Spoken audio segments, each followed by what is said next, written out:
Bismillahirrahmanirrahim. Assalamualaikum warahmatullahi wabarakatuh. Kita lanjutkan pembahasan mata kuliah filsafat ilmu.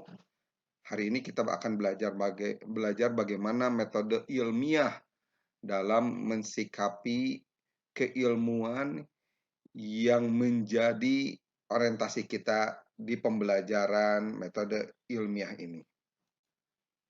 Prosedur yang ditempuh dalam mendapatkan pengetahuan ilmiah tentunya menjadikan urutan langkah-langkah yang ditempuh itu diupayakan supaya pengetahuan yang diperoleh memenuhi ciri-ciri ilmiah atau juga prosedur atau proses yang sistematik berdasarkan prinsip dan teknik ilmiah yang dipakai oleh satu disiplin atau bidang studi untuk mencapai satu tujuan. Itu yang disebut metode ilmiah.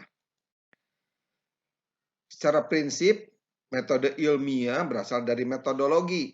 Tentunya memiliki rujukan, baik dalam konteks rujukan logika, hipotesis, maupun pembuktian.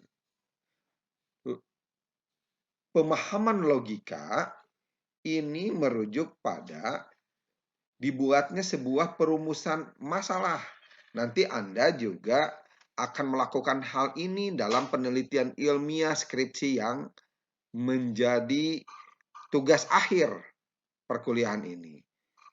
Perumusan masalah ini berisi latar belakang masalah yang diformulasikan menjadi sebuah perumusan masalah. Dengan logika ini pula Anda membangun kerangka pemikiran. Selanjutnya dalam hal hipotesis, Anda mengajukan hipotesis atau pengajuan hipotesis yang dipahami sebagai dugaan sementara. Lalu selanjutnya Anda buat pembuktian berbasis observasi berupa prosedur penelitian, ya mengikuti jejak prosedur penelitian, dan melakukan pengujian hipotesis sebagai bentuk verifikasi pembuktiannya, dan diakhiri dengan kesimpulan. Menurut Francis Bacon, dia mengemukakan 4 metode dalam metode ilmiah, yaitu observasi, pengamatan, measuring, pengukuran, explaining, penjelasan, dan yang terakhir, verifying, atau pemeriksaan benar tidaknya.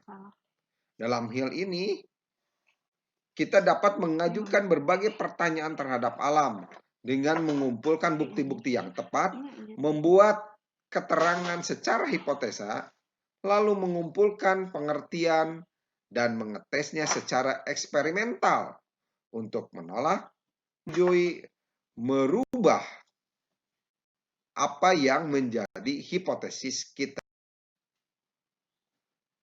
Menurut Elgin F. Hunt, metode ilmiah dalam hal ini ilmu sosial meliputi 6 bagian, yaitu observasi, lalu perumusan masalah, untuk selanjutnya mengklasifikasikan fakta-fakta baru yang ditemukan.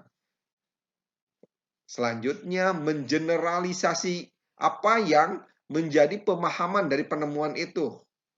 Lalu dengan memperhatikan perumusan hipotesa, melakukan testing dan verifikasi data. Menurut Winarno, ada 10 langkah dalam penyelidikan ilmiah. Yang pertama, kita memulainya dengan melakukan pemilihan masalah, lalu melakukan studi eksplorasi dari berbagai permasalahan yang telah ditetapkan sebagai masalah yang akan diteliti. Selanjutnya, merumuskan teori atau asumsi sebagai komparasi antara fenomena atau latar belakang yang ada dengan keilmuan yang kita pelajari. Lalu menetapkan hipotesa. Selanjutnya, kita melakukan pengujian terhadap hipotesa tersebut. Selanjutnya, kita menyusun berbagai agenda dari langkah-langkah penelitian ini, berupa pengumpulan data, pengolahan data, dan diakhiri dengan penyimpulan. Ketika sudah selesai, tentunya hasilnya dipublikasikan.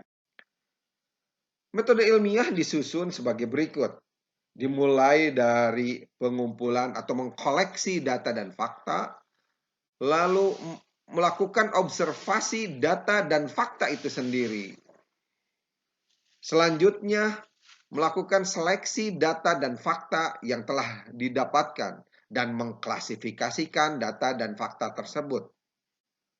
Lalu, kita menginterpretasikan atau mengolah data tersebut, data dan fakta tersebut supaya bisa dipahami. Selanjutnya, menarik kesimpulan umum sebagai bentuk generalisasi dari kesimpulan itu sendiri. Nah, dilanjutkan dengan perumusan hipotesa yang tentunya harus diuji melalui riset empiris dan eksperimen. Dilanjutkan dengan penilaian atau evaluasi terhadap hipotesa tersebut, sehingga dapat dirumuskan teori dalam ilmu pengetahuannya. Dan yang terakhir dari hasil penelitian itu perumusan dalil-dalil yang menjadi hasil dari penelitian tersebut. Beberapa istilah berkait dengan metode ilmiah. Yang pertama postulat, asumsi, hipotesa, dan teori. Postulat dalam ilmu pasti artinya sama dengan aksioma yang merupakan perjanjian tetap agar dapat dipakai dalam praktek. Hendaknya cocoklah aksioma-aksioma suatu pengetahuan dengan fenomena atau pengalaman sehari-hari dengan berbasis kebenaran-kebenaran dasar yang tidak membutuhkan bukti lagi. Dalam filsafat, postulat berarti dalil yang dianggap benar meskipun kebenarannya tidak dapat dibuktikan. Misalnya dalil tentang adanya Tuhan dalam filsafat Kant. Menurut Kant, dalil itu merupakan postulat yang perlu supaya hidup manusia berlaku secara sosial atau susila. Postulat merupakan kebenaran-kebenaran yang a priori.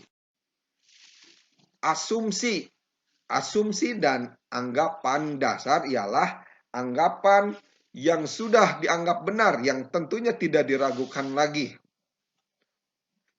Ini bersumber dari postulat atau teori sarjana atau ahli-ahli terdahulu, dari penelitian terdahulu. Lalu hipotesa, sesuatu yang masih kurang atau hipo, ini pemahamannya. Sebuah kesimpulan pendapatan atau tesis. Nah, ini asal-usul kata dari hipotesa itu sendiri. Sehingga hipotesa dipahami sebagai sebuah kesimpulan, tetapi kesimpulan ini belum final. Masih harus dibuktikan kebenarannya. Suatu jawaban yang diduga atau yang dianggap kemungkinan besar menjadi jawaban yang benar atau praduga yang benar. Bila dengan data yang terolah dapat disimpulkan bahwa hipotesa itu benar, dicapailah sebuah konklusi. Dan pada saat itu hipotesa sudah berhenti menjadi hipotesa. Hipotesa tersebut menjadi sebuah tesa. Dan yang terakhir teori. Teori tidak lain daripada hipotesa yang sudah menjadi tesa atau tesis. Karena sudah terbuktikan kebenarannya di atas beberapa ujian empiris, riset, dan eksperimental. Dan manakala teori keilmuan tertentu itu sudah diterima secara merata oleh masyarakat ketika itu, sehingga sudah menjadi masyarakat dan sudah menjadi milik masyarakat dan umat manusia, maka teori ilmu termaksud sudah meningkat menjadi dalil atau hukum ilmu pengetahuan. Demikian pelajaran kita tentang metodologi penelitian.